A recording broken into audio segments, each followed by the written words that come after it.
तो दो important relaxation हम इस वीडियो में डिस्कस करने वाले हैं। तो चलिए फर्स्ट हम बात करते हैं जीएसटी की, इसके बाद हम बात करेंगे इनकम टैक्स की। तो जीएसटी के अंदर जैसा कि आपके साथ नोटिफिकेशन हमने शेयर की थी, जीएसटीआर 1 की जो ड्यू डेट है वो एक्सटेंड हुई थी 11 दिसंबर से 13 दिसंबर तक, यानी कि मंथली फाइलर्स के लिए। और वो भी किन के लिए एक्सटेंड हुई थी? जो 10 डिस्ट्रिक्ट हैं of the state of Tamil Nadu state के जो 10 डिस्ट्रिक्ट्स हैं उनके लिए ये डेट एक्सटेंड की गई थी। हालांकि जो ये डेट है वो 11 दिसंबर के बाद एक्सटेंड की गई थी, नोटिफिकेशन लेट आई थी, तो जिसका अब क्या इम्पैक्ट होगा उसके लिए एडवाइजरी इशू की गई है। तो ये जान लीजिएगा, बहुत इंपॉर्टेंट है, ये आपकी 3B में आगे हेल्प करेगा।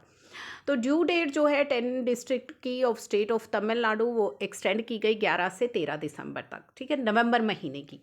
तो नवंबर की जो आपको 11 दिसंबर तक फाइल करनी थी, आपको यहाँ पे एक्सटेंशन दी गई कि 13 दिसंबर तक फाइल कर लीजिए। अब नोटिफिकेशन तो जो है लेट इशू की गई।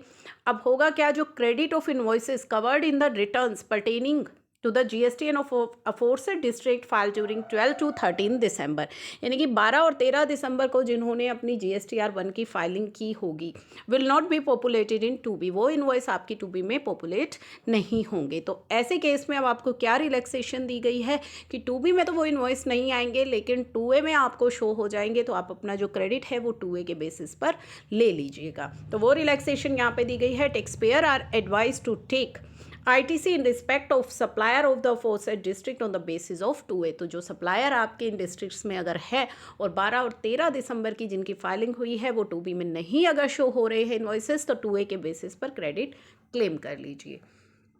तो ये आपके लिए इम्पॉर्टेंट अपडेट। अब हम बात करते हैं इनकम टैक्स की। तो इनकम टैक्स में भी आपको रिलैक्सेशन दी गई है with respect to electronic submission of form 10F।